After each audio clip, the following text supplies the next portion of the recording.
Hello, hello, everybody. Welcome to Better Together. When you know better, you get better. That's what we do here every single day. It is Thursday, December 17th, 2020. Our quote of the day: you can't go back and change the beginning, but you can start where you are and change the ending. And that is from C.S. Lewis. I love that. I love that too. You know, I don't know why, but that one just makes me think of the stock market.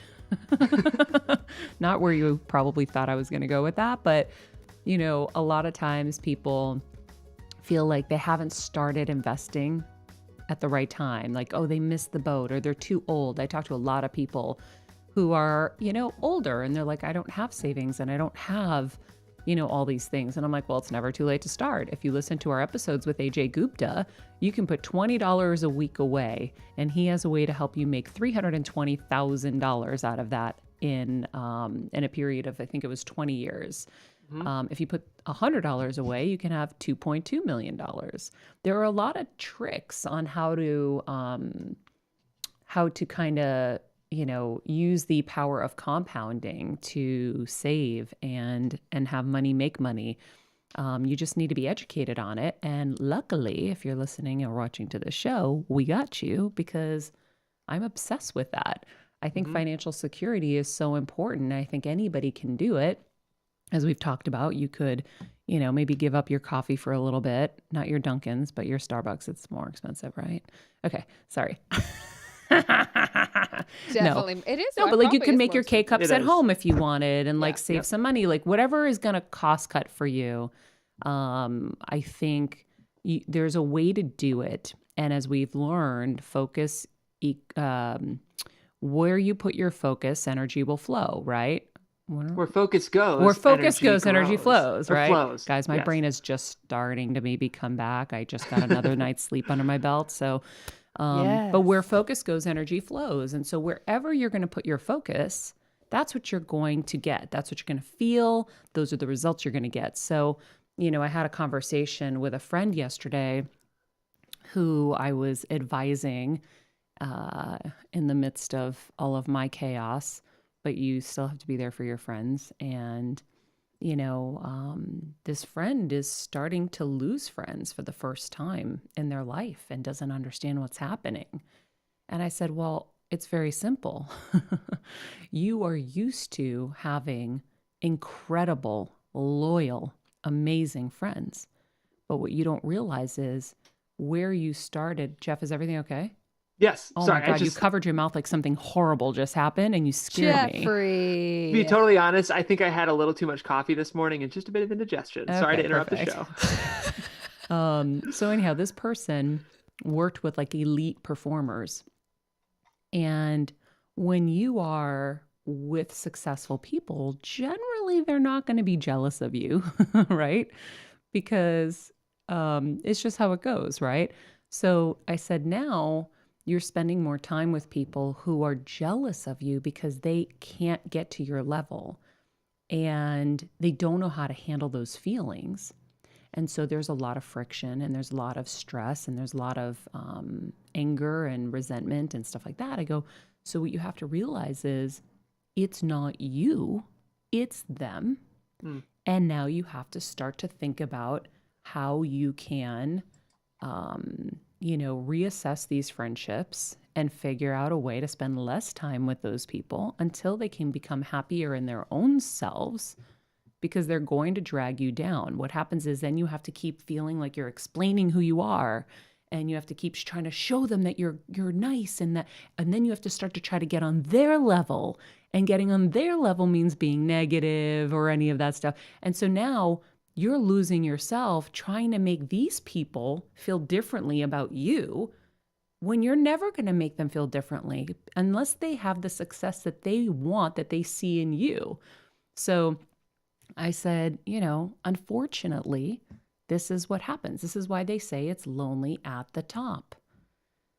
Why do you think when you hear Justin Bieber's song about how lonely he is, right? It resonates with me because I understand I've lost people in my life and I have felt tremendous like guilt and responsibility because they're going to make it seem like you went big time. oh, you're too big for your britches, or, oh, you went Hollywood. And like people say this stuff to kind of pull you back in and make you feel like you're the bad one.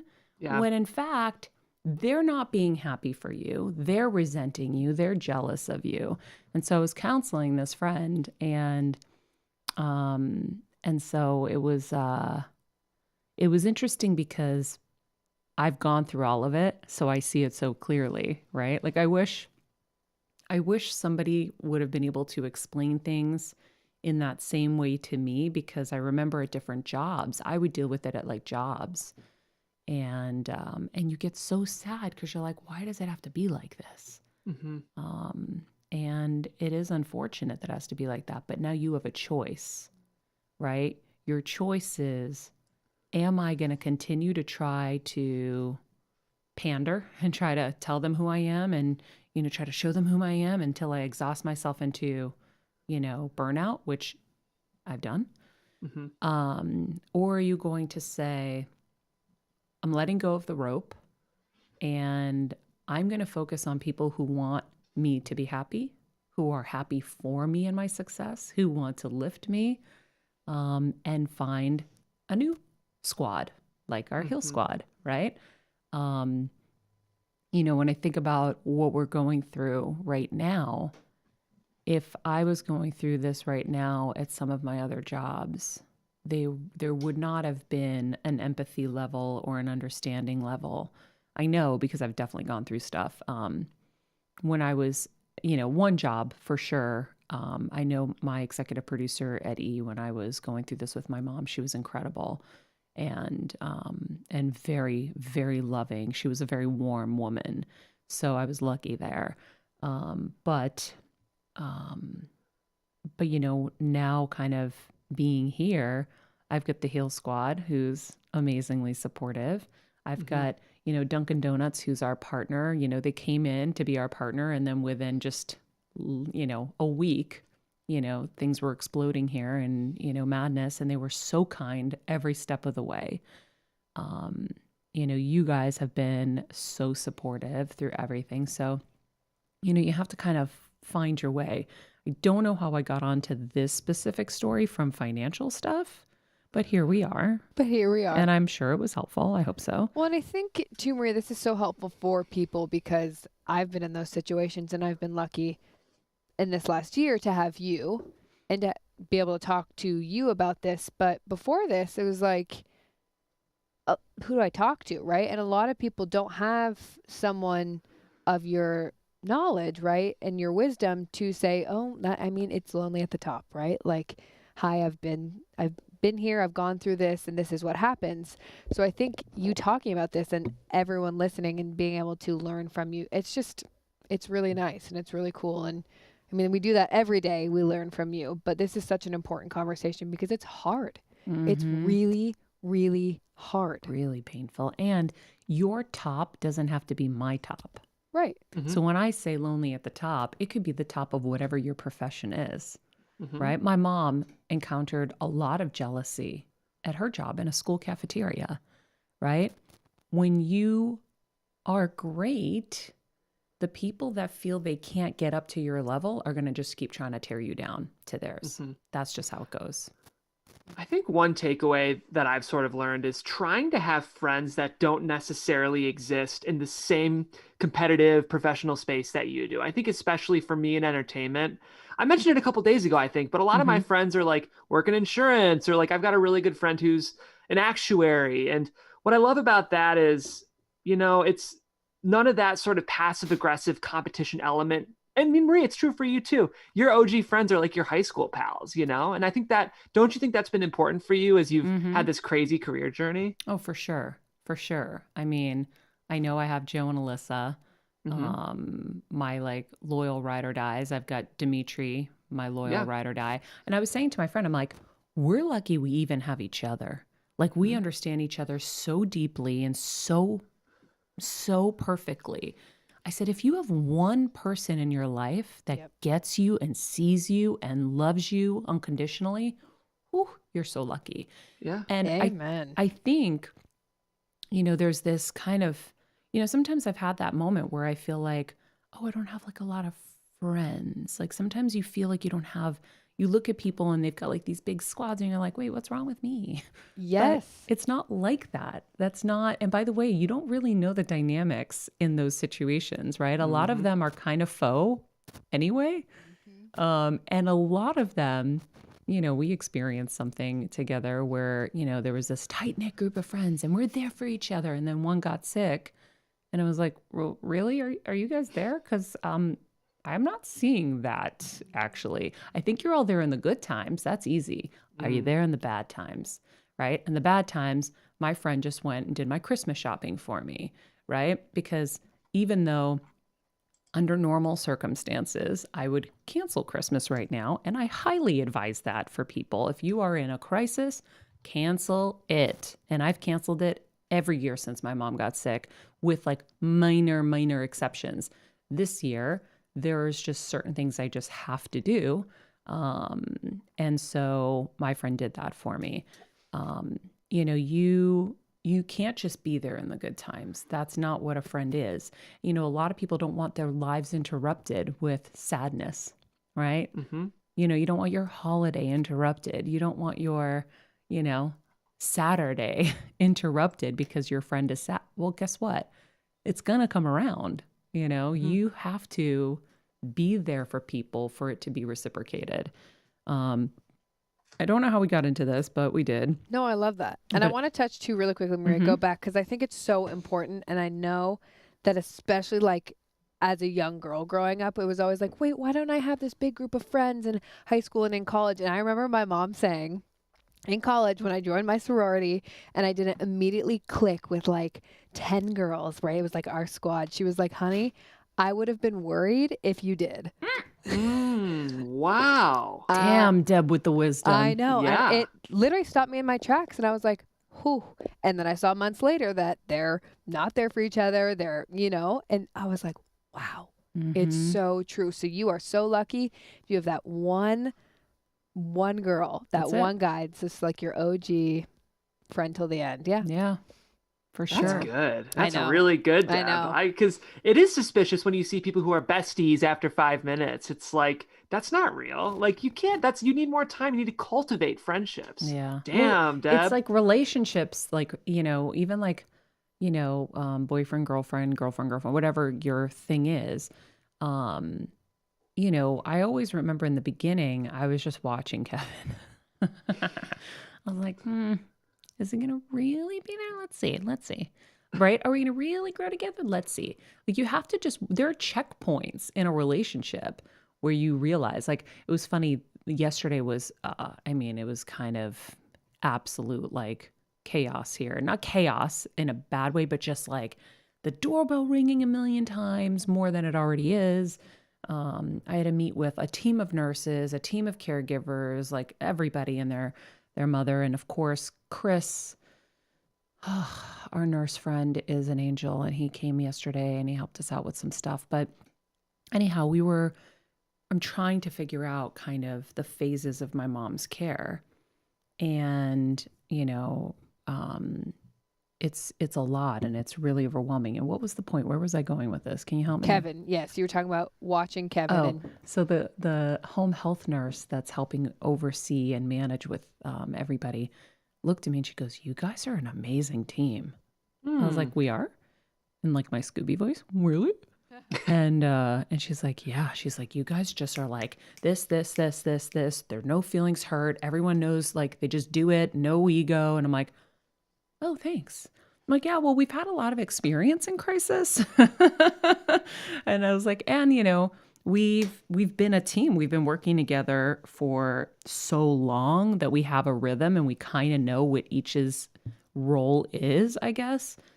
But you have to see. And even this morning I had an epiphany not an epiphany, but a realization where I was like, wow, if I was with anybody else right now, would they be okay with Christmas just being what it kind of is, right? I'm still trying to make it the best Christmas ever.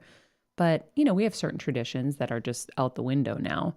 And not only that, he is already like, if I have to be the night nurse, I'm going to be the night nurse.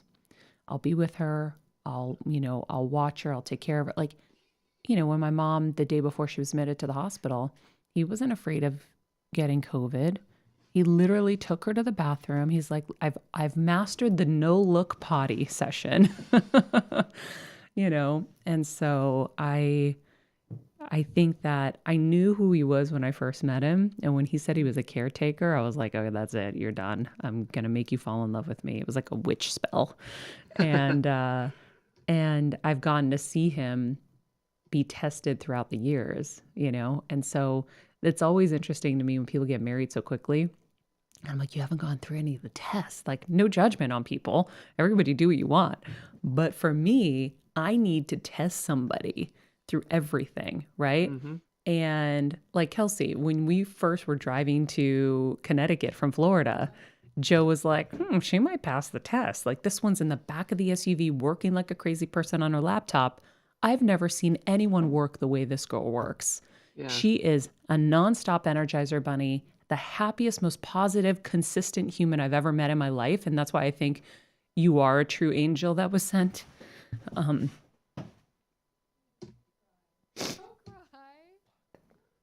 So. Oh, I love you. You make me cry. Anyway. And then Cindy Dale confirmed it, which is funny. But, you have to see how people handle different things, right, in your life. And for me, trust, I'm pretty good. I can give trust, but like to give full trust, you have to really earn with me. You have to show me. And so, it's interesting. It's interesting to see, but I feel really blessed to have the people I have in my life. And I know too that there's always a weeding process. It's like I was telling my friend, I said, they're good until they're not good. Mm. And that's why you have to really be careful who you trust with your most intimate things. And my friend is very trusting and just puts it all out there everywhere. And I'm like, you have to know that when it's not good, and you don't know when that moment's going to be, when they turn and they start to become jealous or whatever, you never know. So just be judicious. You don't need to trust a million people. Like I said, if you have one confidant, that's more than enough. Mm-hmm. So anyhow, that's my friend's talk, I guess. And yes, it's never too late to start anything, to start a new career, to start investing, to start finding friends. Maybe you don't have friends. Who knows? I remember a celebrity, I won't name her name, but she had gone through, a big breakup, and she was vulnerable enough to say, I don't have any friends. I was very just involved in that relationship. And she actively sought out friends, created a little posse of people. And I admired that vulnerability. And so, you can start anything at any time. And as we know, where focus goes, energy will flow. So make sure you put your focus there. Did your friend yesterday hear you? Oh, yeah. Oh, yeah. Yeah, but it's a painful process. Absolutely. So I've been advising on multiple occasions. And I said, listen, because this person was like, I almost had a breakdown. And I said, well, what's it going to take? Is it going to take the breakdown? When are you going to realize that it's not you?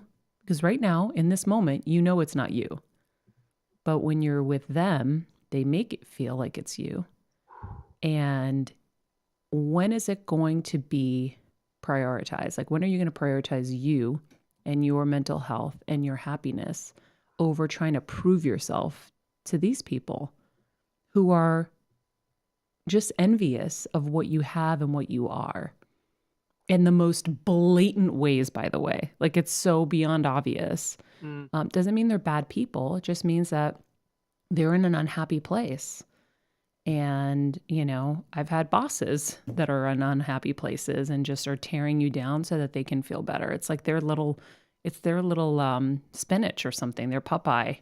Like, they shit on you and they feel better. You know what, though, I love, Maria, is you're right that to outsiders and to close friends, which you are to this person, it is obvious that that is the mechanism this person is working with.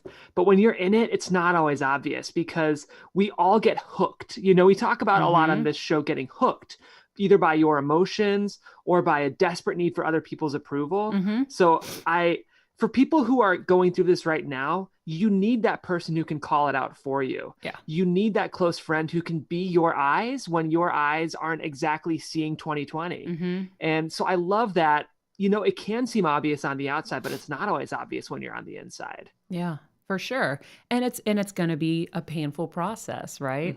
But one of the advice I have and the way I've done it, Kevin and I have this like saying, like we shuffle off to Buffalo. It's like a little dance, right? You just start to see them little less and a little less and a little less and a little less. And then, when they start to grab, because they're like, we still need you, like a parasite to a host. It's like, oh, I'm just really focused on my work right now. Oh no, you're amazing. I love you. You're incredible. I'm really focused on this right now. Just gently extract yourself so that their feelings aren't hurt and you can get out of the situation. And so that is the only way I know. Maybe we have an expert that will come on that will share a better way or a different way. It's the only way I know to do it gently and finally get the result that you want. And who was it? Was it J. Ray, you guys, who talked about writing them a letter? Oh, yeah. It was. Yeah. I think that's another great way. Yeah. I feel like it's very rare that someone can handle that level of directness. That's true. So to me, it's kind of scary.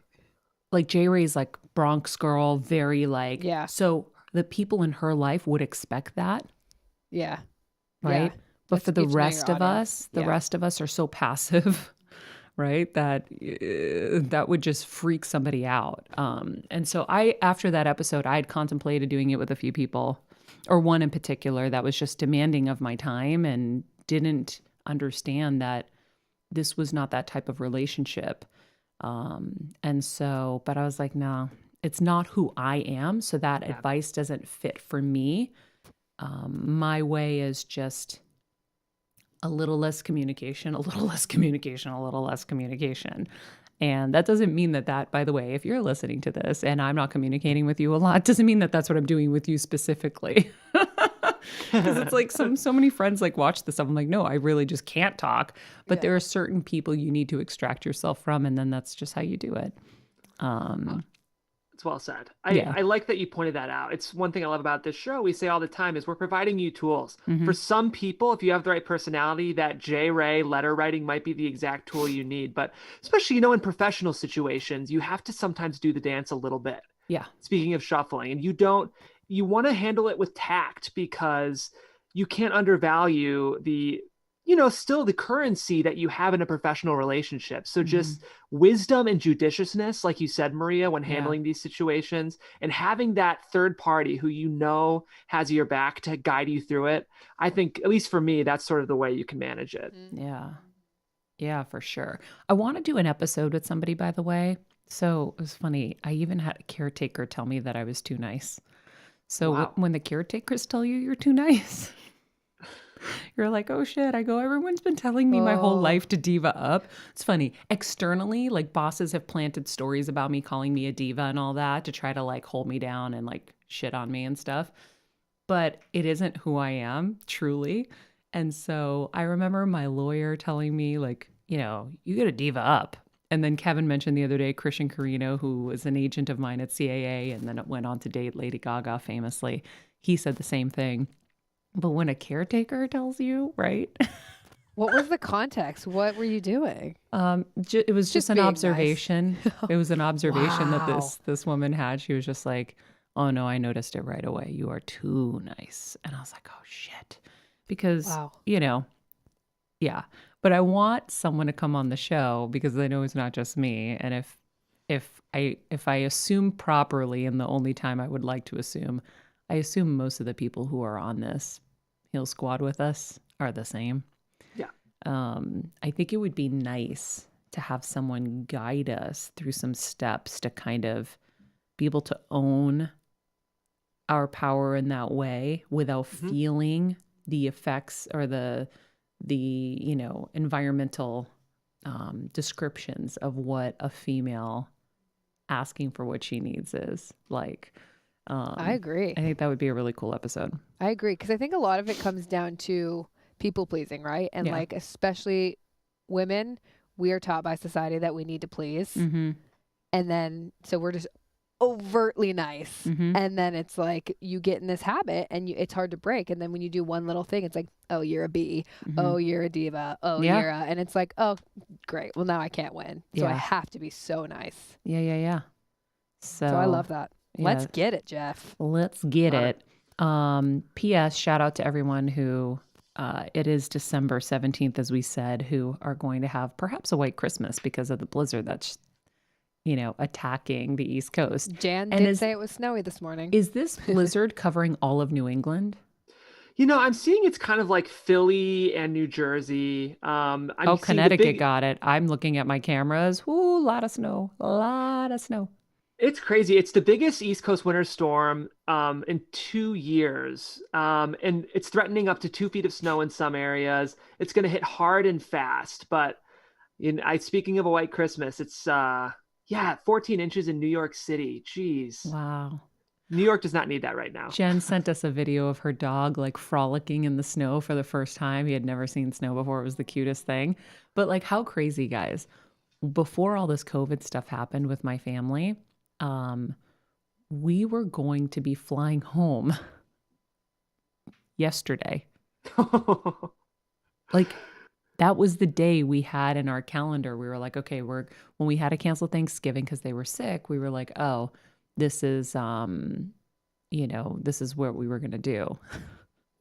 I just Good thing, bad thing, who knows? I think the universe keeps just trying to say they can't go back to Connecticut. My dad yet. does not want to hear that, though. No, I know. So yeah, But it is crazy. Because you guys were even talking about, Maria was trying to get everyone down earlier. She was like, okay, if we can't do Thanksgiving, you guys come down like the 10th, they'll be fine. And Kevin legitimately was like, no, the 16th. It will be the 16th. I know. It's crazy. I will say for our Heal Squad and everybody who's listening and watching, my dad is doing better. Little quick update. He is doing better. I'm trying to prevent him from regressing because he keeps wanting to go to work and we have to like physically fight him not to. But he's somebody who needs to do stuff, right?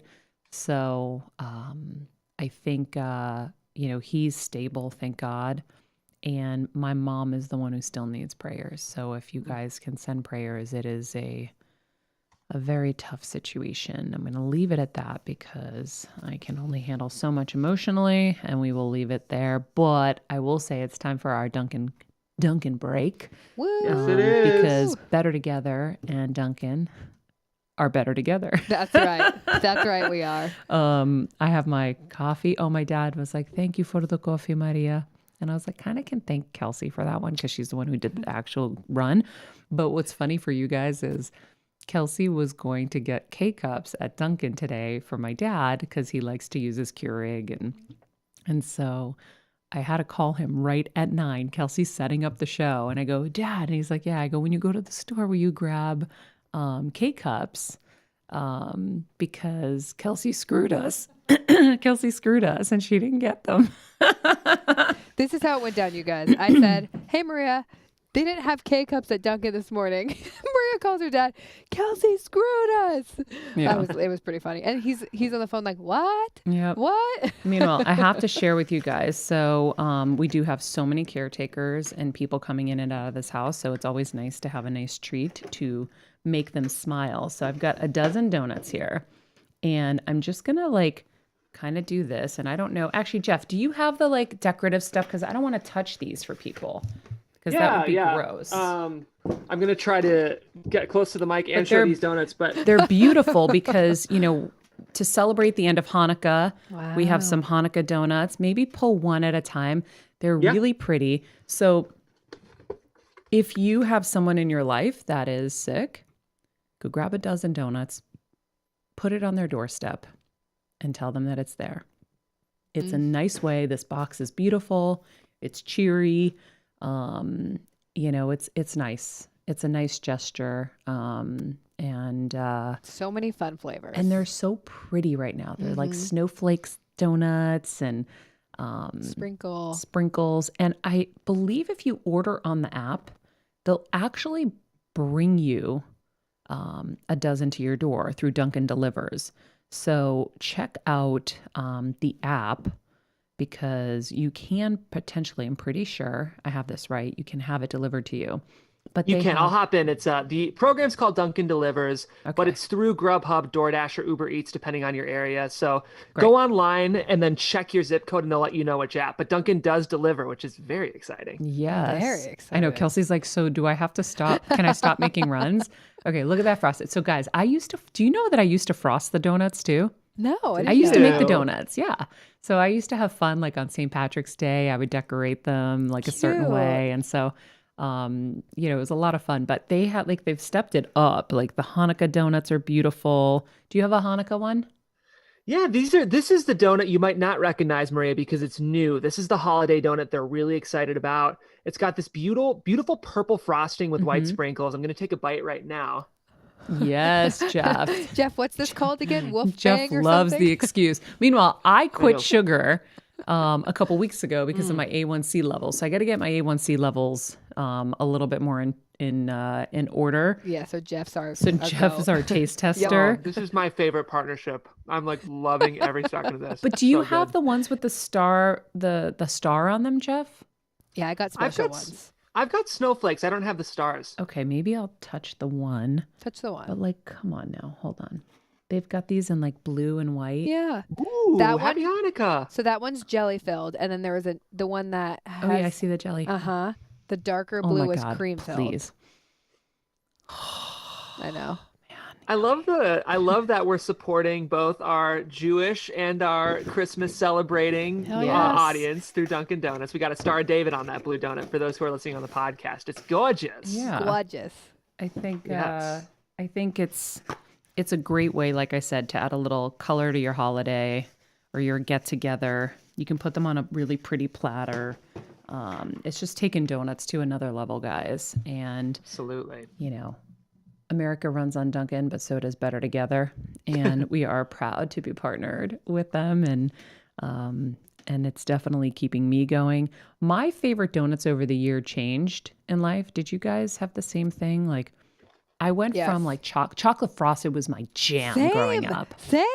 Oh my! The long Lord. one. Did you like the circle or did you like the stick? No, I always liked the circle. I was a stick girl. And then I loved like the glazed sticks. Mm-hmm. But then in life, like I eventually got to the plain sticks. Right. And those are my favorite, most delicious ever. So I have to find, I think I told you this, Maria. I'll have to ask my mom. One time I wrote a book, I was like maybe 10, about how my dad ate my donut. Because we used to stop. Do you still have it? Yes, I think my mom still has it. I'll ask her. That's great. It's phenomenal because we used to always stop on the way to skiing to get donuts. It was a thing. And he ate it. So I wrote a book. So guys, we live for donuts in our house. Like Kevin, that's like our favorite thing is to like get a dozen donuts and like sit in front of the TV, and he eats literally all of them in a sitting. And this is the best, right? This is so bad. All of a sudden he'll be like, God, literally like that, like literally can't even speak. And I was like, well, it's called a sugar high and you've crashed because you had decided to have 10 donuts. And he just it with pizza. And pizza, exactly. He'll eat this huge ass large pizza and doesn't know why he's in a coma later. Like, be a human, eat like 2 slices, 3 slices, the whole friggin' thing. And it's not like a cute little one. Like they're the big. It's massive. It's the size of this studio. But anyway, if you guys are staying home for the holidays like the rest of us, and you don't feel like making your own, Dunkin's got you covered. Go get yourself some beautifully decorated Dunkin' Donuts and enjoy. In the meantime, let's get to our chat with Dana-Maxx Pomerantz. She's a fashion designer, writer, and founder of the Be Happy Project. It's a platform with 500,000 followers. And I used to wear her fashion when I was on Extra.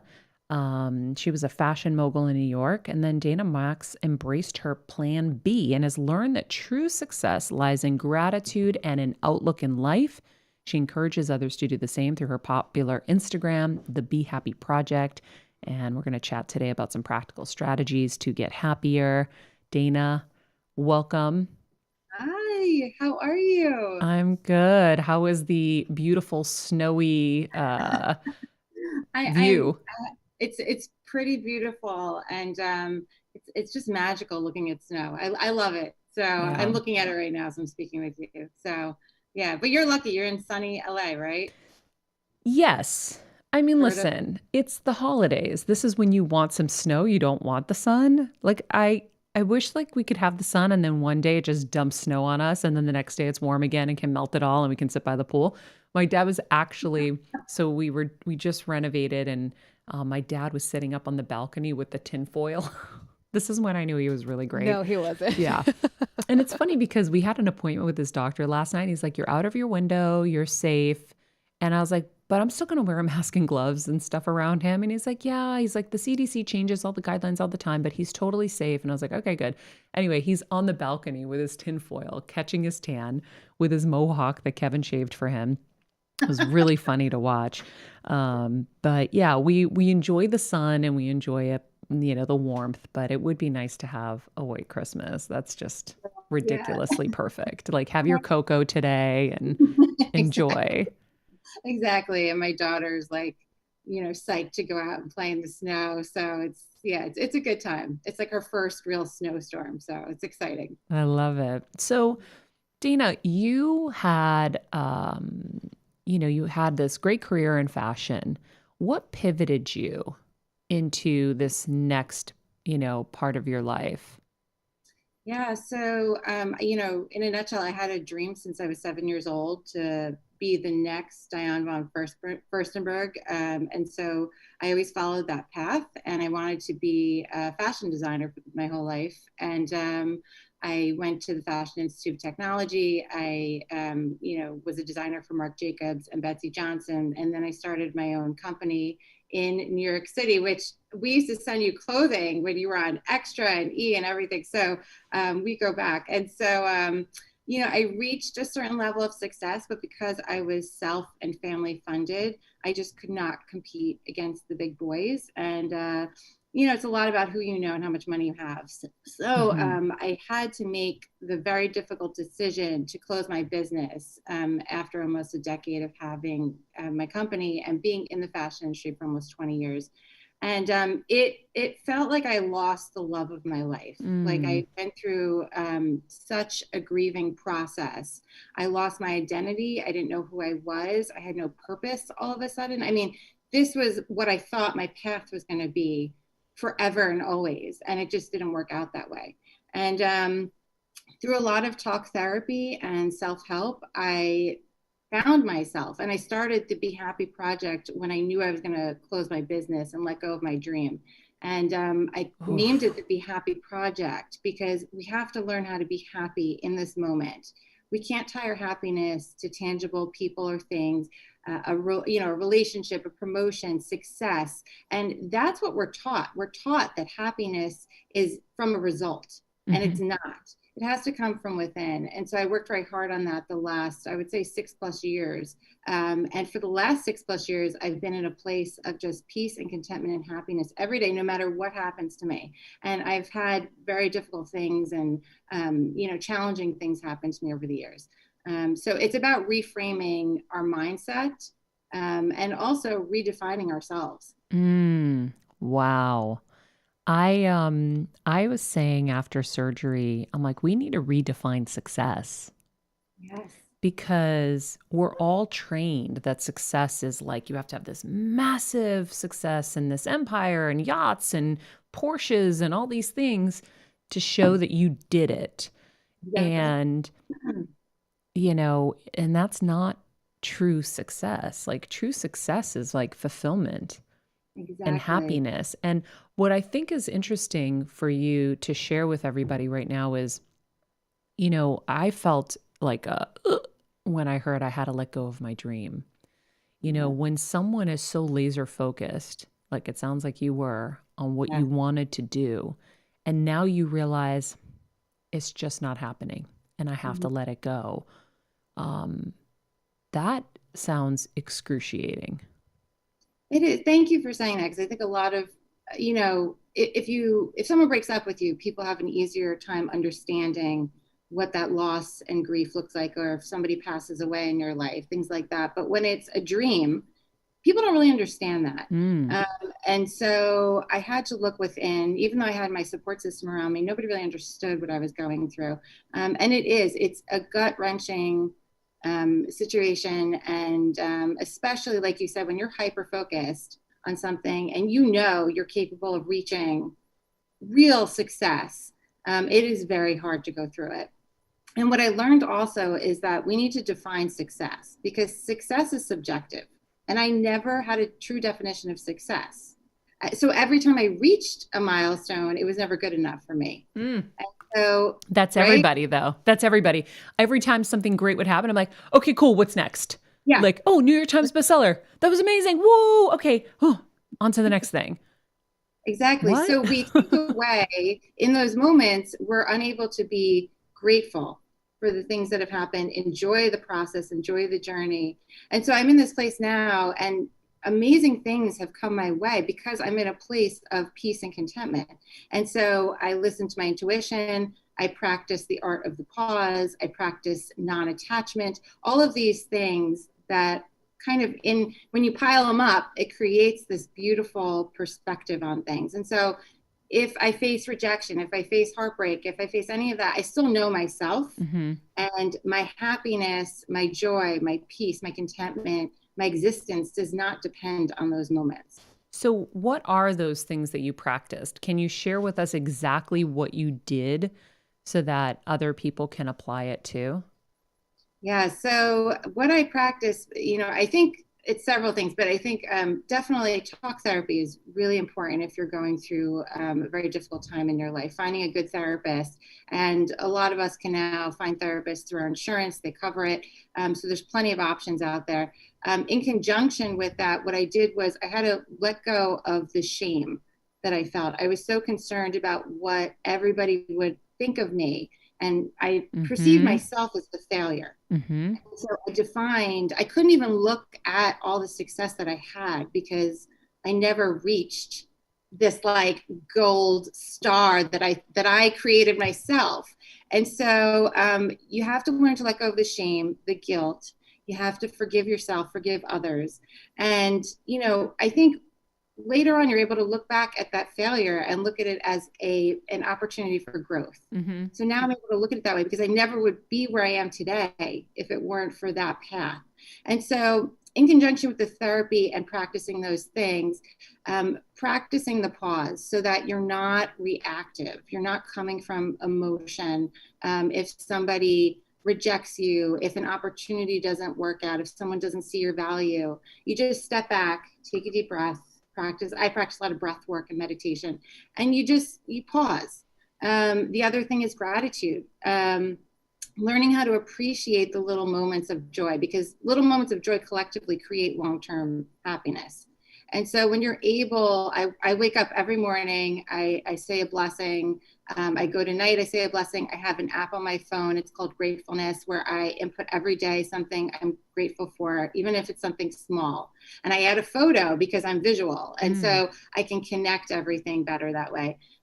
You do that. You also practice non-attachment. I think non-attachment is huge, which means you're in a place where you're allowing things to be what it is, instead of trying to make it into what you want it to be. How do you do that? Give me an example. So if something comes my way and I'm practicing non-attachment, there's almost like this buffer between myself and the opportunity. And within that buffer, and it's like a mental thing, you're breaking lifelong habits that you've had. So I say to myself, I'm grateful for this opportunity. I'm grateful for this moment.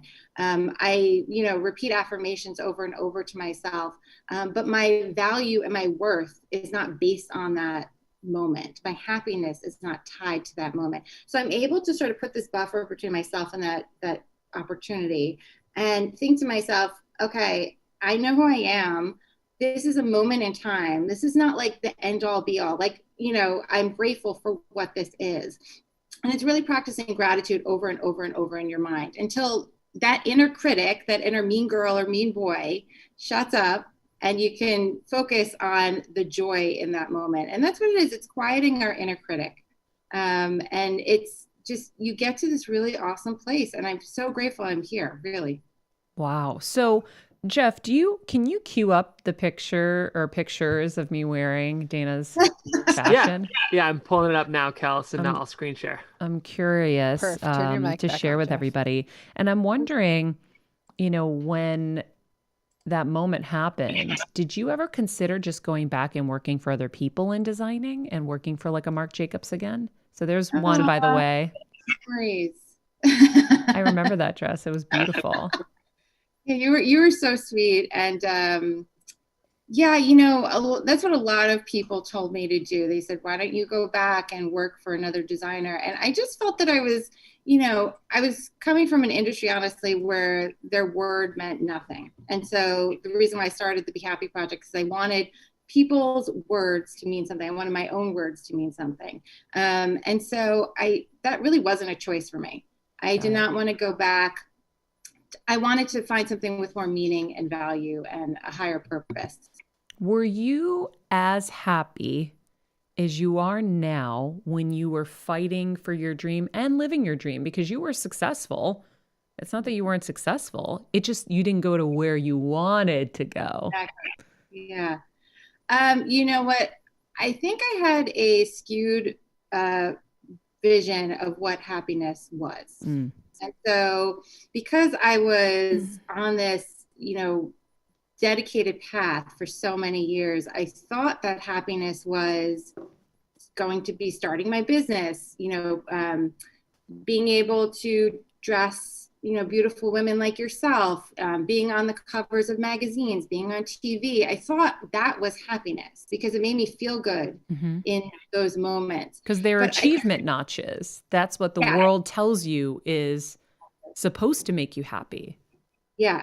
And, I realized after and leaving my dream behind, I realized, wait a second, that was not happiness. That was like a happiness high. That wasn't real.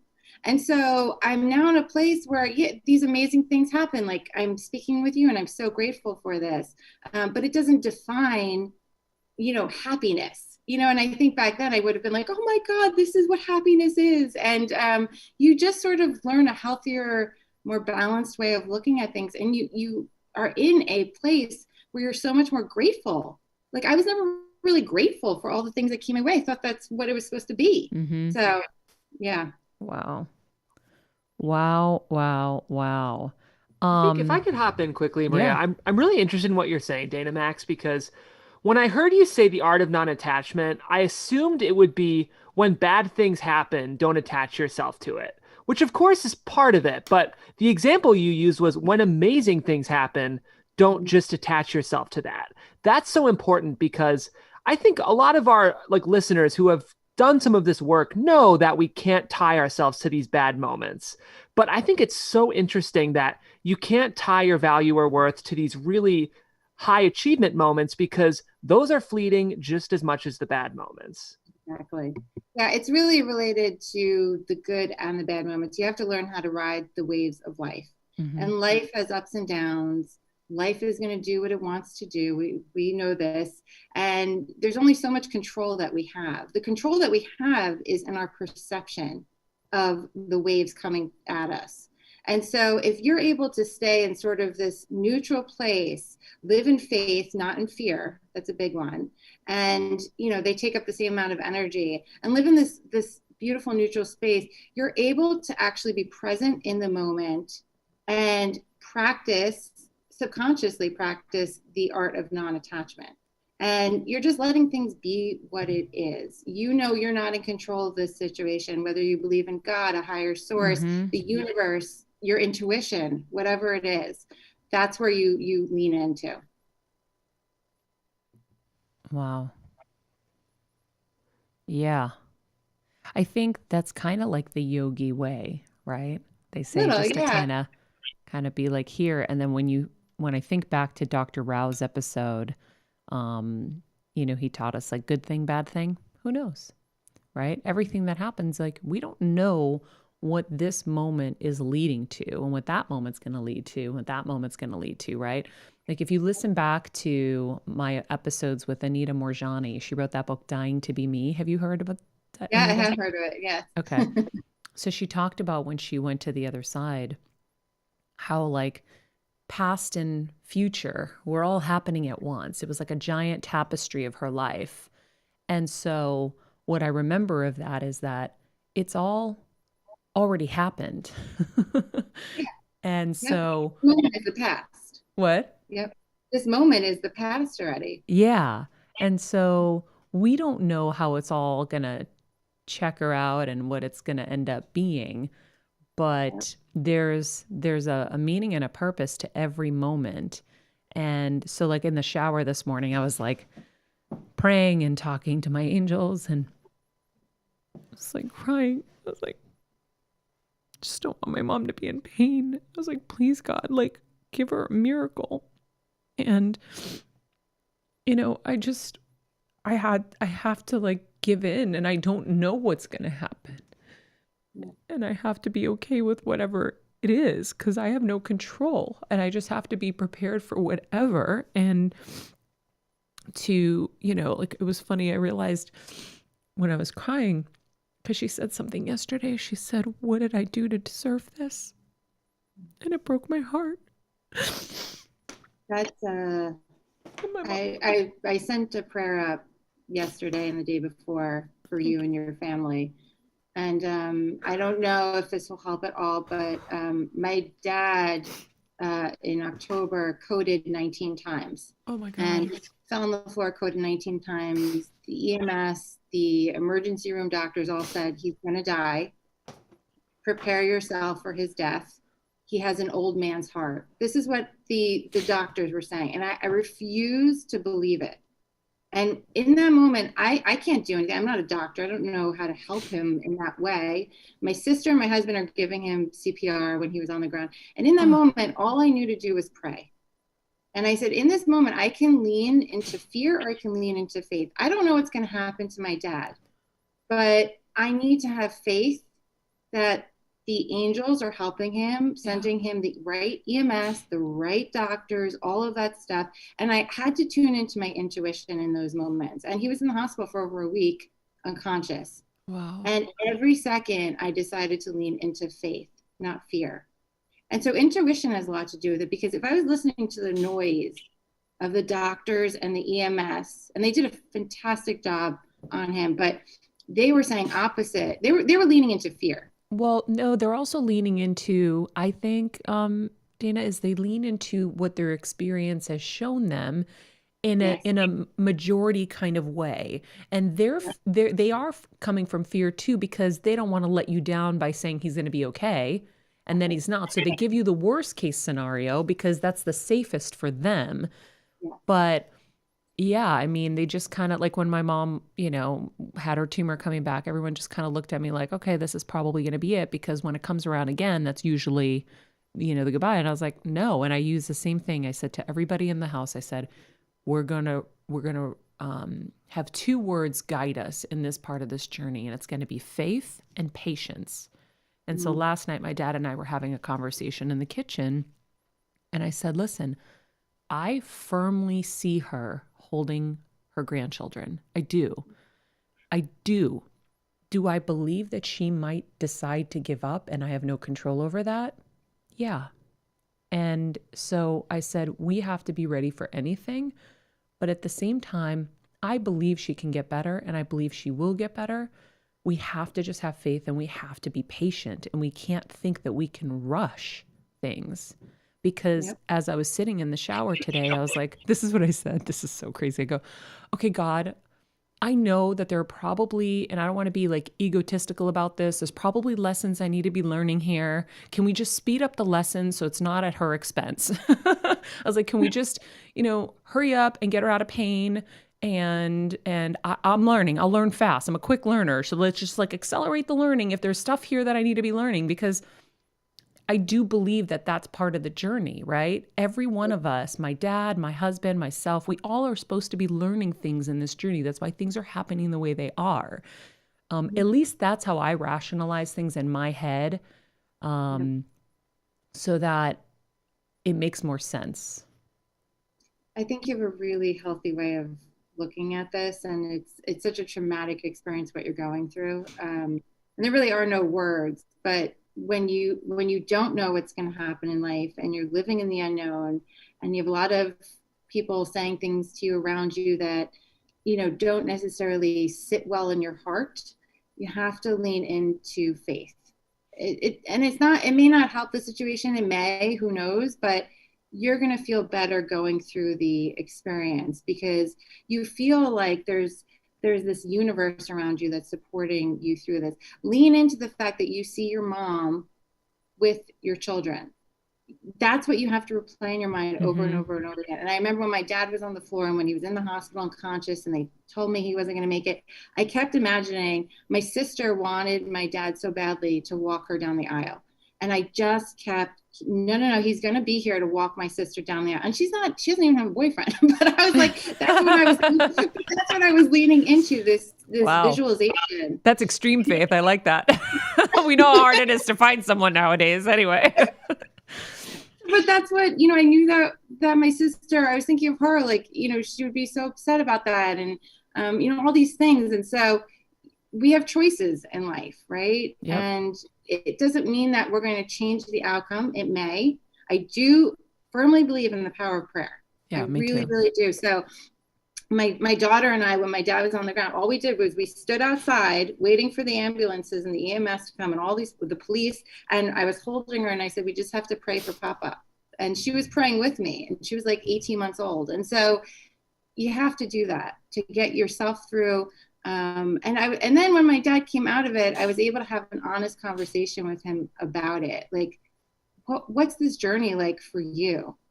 And, it helped me too, to heal a little bit, understanding his perception of it, and not just sitting with my own. Because I think if you understand the other person who's going through it, they may have a very different view on the experience than you have, because they're going through it. You're looking at it from the outside. So I think it's beneficial too to speak with your mom. And I know it's hard to hear the things she's saying, but it's her truth. And you want to hear her truth. You want to know those things. I know. I told her I was really sorry. I was like, I'm so sorry you're going through this. Like she said some things that really freaked me out. And I was like, okay.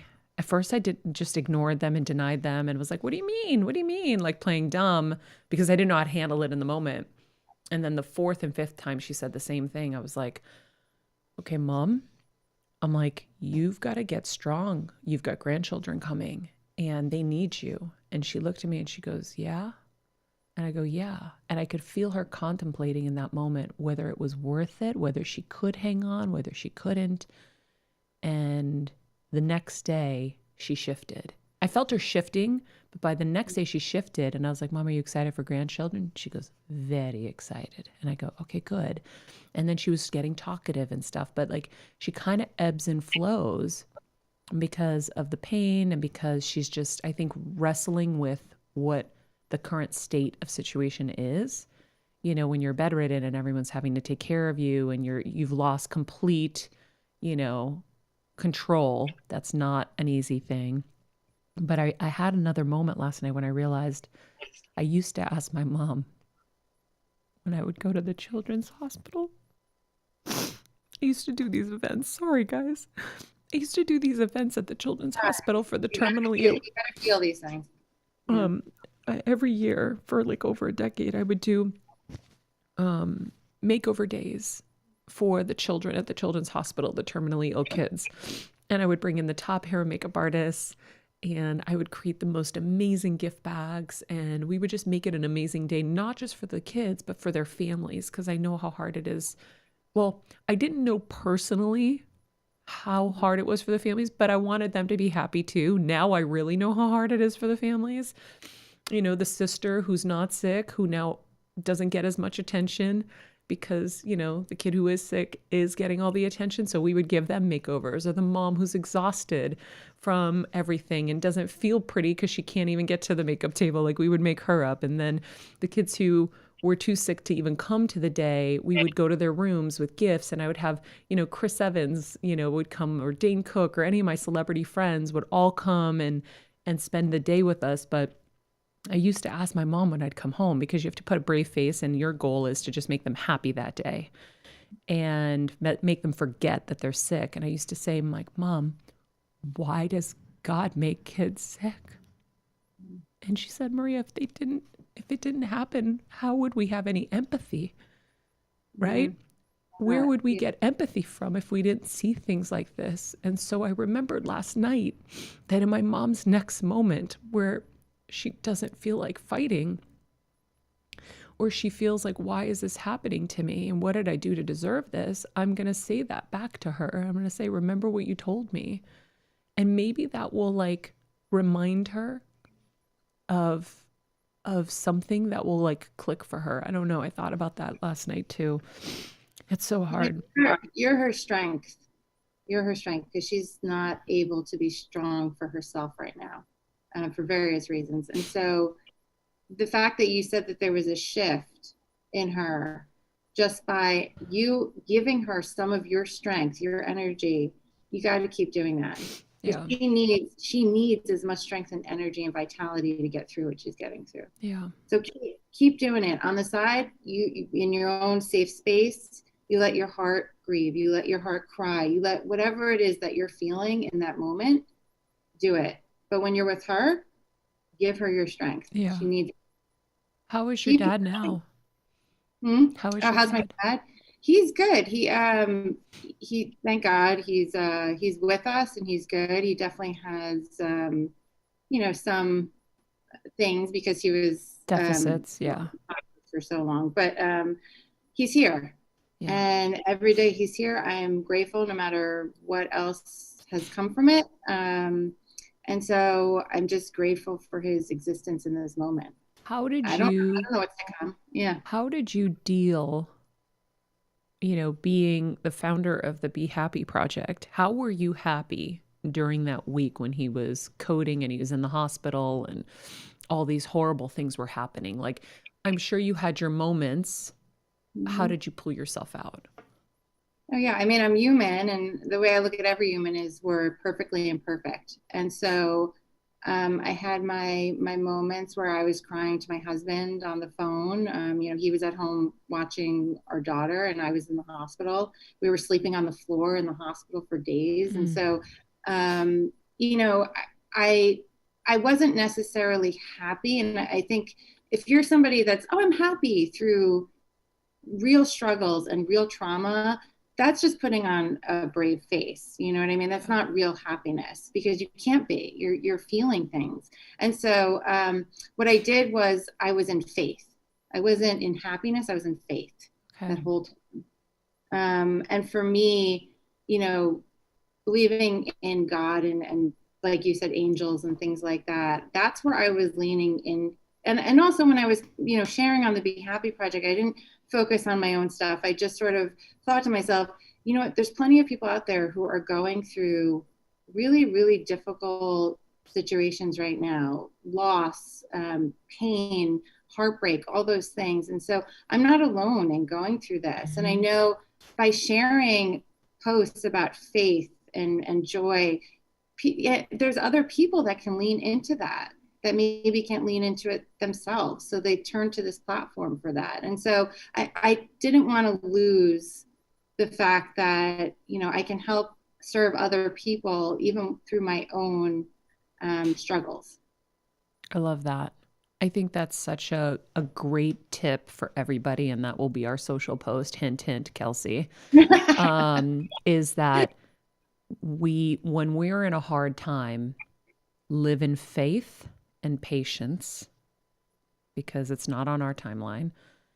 And if you can live in faith and patience, you're going to get through it a lot easier, but also you're vibrating something positive despite, the circumstances. And doesn't mean you have to be rah, rah, happy, positive. It's The faith is enough positivity to help you and the ill person, or you and the person in hardship get through. And that's what you're doing with your mom by telling her, no, you're going to be here. You have to visualize your grandbabies. Yeah. Like in that moment, that shift. I mean, that's all I do through the Be Happy Project is I'm able to shift people's mindset, and that's what you're doing with your mom. And so it goes, because then your mom can take that and shift not only herself, but shift somebody else, like live through compassion more, be grateful for this moment more, even as much pain as she's in. Whatever it is, it's a ripple effect. Yeah. And by doing this, everybody together, we're making the world such a better, happier, more joyful, grateful place to be in. Amazing. Dana-Maxx Pomerantz, thank you so much. This was, again, much needed today. I'm grateful for your wisdom, and life doesn't always turn out the way we want it to, but we can make it what we want it to be, right? Yes, yes. You shifted, and you found, I think you found the happiness you thought you were going to get with your career, but probably weren't going to get. Exactly. And I'm, and the last thing is you can take the skill sets and the moments. I made a list of all the things that made me feel really good that I experienced in my plan A, and I brought them forward into my plan B. And so you can, if you're a creative person, you can still be creative, but maybe in a different way than you had imagined. If you're, a people person, you can still connect with people, but in a different way. And, our plan A is not set in stone, and life happens, as we know. And so you have to be open to what the universe is sending you, the direction that the universe has you go in, and always live in faith. Always live in faith and hope that there's a better day ahead. Do not lean into fear. Fear is your inner critic. Do not do it. I love it. If you guys want to find out more about the Be Happy Project, you can follow on Instagram at the Be Happy Project. We'll put that in the summary of this episode. Thank you so much. Enjoy the snow with your daughter. Thank you. Give you so much love and blessings, and I really am. Thank you. I'm sending you a big virtual hug from snowy East Coast. Thank you. Thank you so much. Have a great one. Bye, Maria. Thank you. Bye, of course. Thank you. Whew. Wow. I literally wrote in my notes while you guys were talking, me sobbing. Were you sobbing? I can't see 100, yeah. I'm literally. I thought I heard, but I was like, oh, maybe that's like something outside. No, whenever you cry, I cry. And I have no tissues, and I'm over here like with my jacket. But I wrote down, I was just like, I just am so grateful, and I love the show so much. Like, these conversations, Maria, are so important, and it's so special that you can be as authentic and genuine as you are, and just transparent. And like, whenever you apologize for crying, don't. I know, I can't help it. And I know we tell you all the time. It's like a tick now. I know, but it's just, you're helping so many people through this. So many people. So I just wrote that down and had to say it, because I'm really grateful for you and for the show, and thanks. we're helping so many people. I would add something, but Kelsey, I think you just said that so beautifully. I'm just going to echo it. We're so lucky. I think like just letting us in does so much when you let us in like this. So thank you, Maria. Thanks, guys. Yeah. I just thought of something that would really cheer me up. What? Would you guys do anything that would make me really happy right now? Sure. Jeff? Oh no. I'm gonna say yes. Jeff didn't want to say yes because I think he knew that Can telepathically I'm going for it. She wants us to sing. Okay. This would make me laugh and happy. So you guys know I love, like, I am like a little boy with humor. Like, I am gross, and like when you really know me, you just know I'm like a probably 11-year-old boy. I'd give you 12. 12-year-old boy inside. 12 is good, yeah. So, Jeff, I would really love to see if you could just stuff an entire donut down your throat. Okay, I'll do it. It could have been so much worse. I was So gearing much up worse. for I just really want to just see. Jeff. Here we go. Jeff, In Jeff. one bite, I want the whole thing in your mouth. I'm gonna do as well as I can. I'm doing the French Coulier. And this is a perfect way to end our week. Okay, wait, Here we let go. me You guys go ready? full In screen life, on you, anything Jeff. for the laugh. Fresh coulier. It's a cruller. It's a French cruller, Oh. Jeff. Uh-huh. Now we'll make you say it while it's in your mouth. Try Stuff it harder. in. Stuff it in. Come on, Jeff. It's the best you could do. I'll translate. That's so funny. Oh my I god. just needed a good laugh. Jeff, can you sing your Good News Monday thing while you're in this?